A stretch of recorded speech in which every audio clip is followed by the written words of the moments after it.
Bu evden hasar Abi kaşa taşıta gelmiş. Tamam. Allah Allah.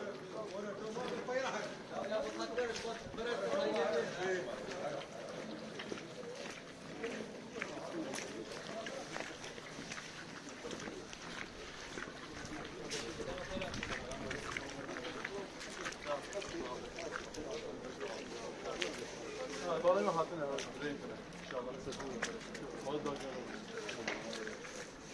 Geçmiş olsun. Allah mekanını olsun inşallah.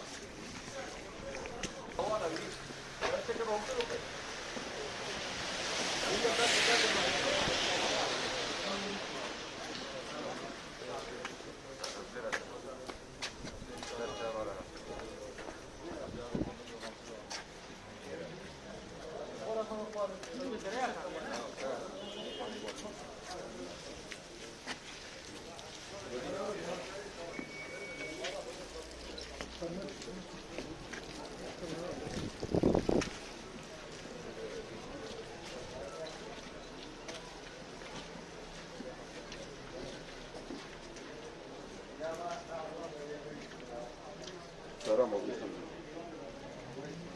Dur bas biraz. Dur bas bekle. Dur çık.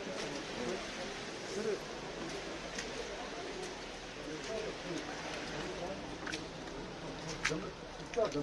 Belediye uyarmış ki.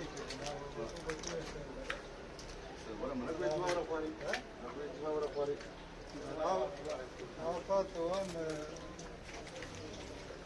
Afat baba çıkı normalde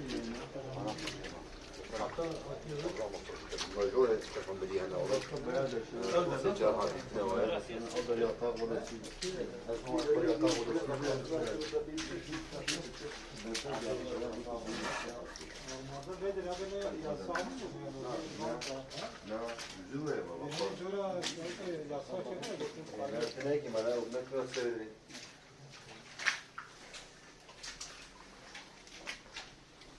Burada hiçbir şey kalmamış. Burada tavana kadar susuz olmuş.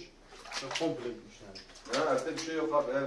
Namına bir şey kalmadı. Abi elhamdülillah cana gelmesin, cana gelsin. Can- İnşallah Allah Teala yerini doldurur. Bir anda bastırdı. Su buradayken çocukları çıkarttı. Elhamdülillah. Allah Teala beterinden muhafaza etsin inşallah. Kapıyı nereye getirmiş Yani yani? Allah'tan gelen bir şey ama perperişanız. Evin durumunu Görüyorsunuz. görüyorsunuz. Oraya gelmiş. Halimiz vaktimiz ortada. Bir yardım bekliyoruz. İnşallah Rabbim. Allah'ın izniyle bir yardım bekliyoruz. Hayırseverlerimiz Allah'ın izniyle bu konuda duyarlıdır. İnşallah önlerine ne geliyorsa inşallah yapacaklar. Rabbim yine can sağlığı versin. Allah-u Teala beterinden muhafaza eylesin inşallah. Allah razı olsun. Baş gözüne gelin.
Bismillahirrahmanirrahim.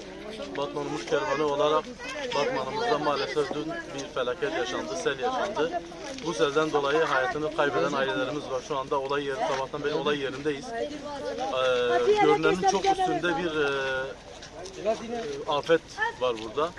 Bütün evlerin alt katta olan zemin, bodrum tamamı bir boydan fazla sular içerisinde. İnsanlarımızın, halkımızın eşyaları gitmiş. Maalesef de şu ana kadar tespit edilen 3 tane can kaybımız var. Allah'tan kendilerine rahmet diliyoruz. Ailelerine de sabır cemil niyaz ediyoruz. Arama kurtarma ekiplerinin bize aktardığı bilgiye göre şu anda da aramanın devam ettiği bir kişi daha var. Şu anda 4 cenaze maalesef son gelen bilgi 4 tane cenaze var. Rabbim kendilerine sabır versin. Acil imkanı olan yetkililerin bir an önce vidanjörle vesaire bodrumlardan ve alt katlardan suları acil bir şekilde çekmemiz gerekiyor. Rabbim hayırseverlerimizden razı olsun. Buradan da Batman'ın kervanına çağrıda bulunuyoruz. Yardımlarınızı lütfen esirgemeyin. Allah hepinizden razı olsun.